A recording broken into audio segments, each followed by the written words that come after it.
భారత అంతరిక్ష పరిశోధనా సంస్థ ఇస్రో మరో ప్రయోగానికి సన్నద్దమవుతోంది. తిరుపతి జిల్లా శ్రీహరికోటలోని సతీష్ ధావన్ అంతరిక్ష కేంద్రం షార్ నుంచి మే 22న జిఎస్ఎల్వి F-16 రాకెట్ ప్రయోగానికి సన్నాహాలు చేస్తోంది.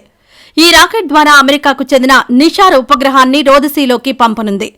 ఇప్పటికే షార్లో రెండో ప్రయోగ వేదిక వద్దనున్న వెహికల్ అసెంబ్లీ బిల్డింగ్లో రాకెట్ అనుసంధాన పనులు వేగంగా సాగుతున్నాయి.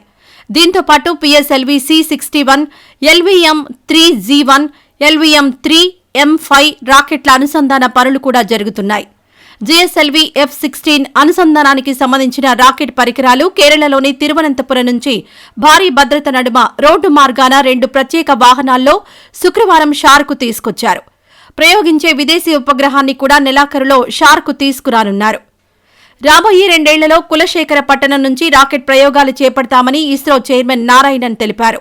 తమిళనాడులోని నాగర్కోవిల్లో శుక్రవారం ఆయన విలేకరులతో మాట్లాడుతూ కన్యాకుమారిలోని సూర్యాస్తమయ ప్రాంతం వద్ద స్పేస్ పార్క్ ఏర్పాటు చేయనున్నామని చెప్పారు. అందుకు అవసరమైన స్థలాన్ని రాష్ట్ర ప్రభుత్వం కేటాయించిందని తెలిపారు. కులశేఖర పట్టణంలో 95% భూమి స్వాధీనం చేసుకున్నామని 2 ఏళ్లలోపు ఇక్కడి నుంచి రాకెట్ ప్రయోగం చేపడతామని తెలిపారు. 2025లో ఇస్రో అనేక విజయాలు సాధిస్తుందని ధీమా వ్యక్తం చేశారు.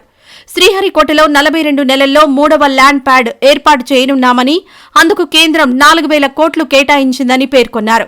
అమెరికాకు చెందిన భారత సంతతి వ్యోమగామి సునీతా విలియమ్స్ త్వరలోనే భారత్కు రానున్నట్లు ప్రకటించారని పేర్కొన్నారు.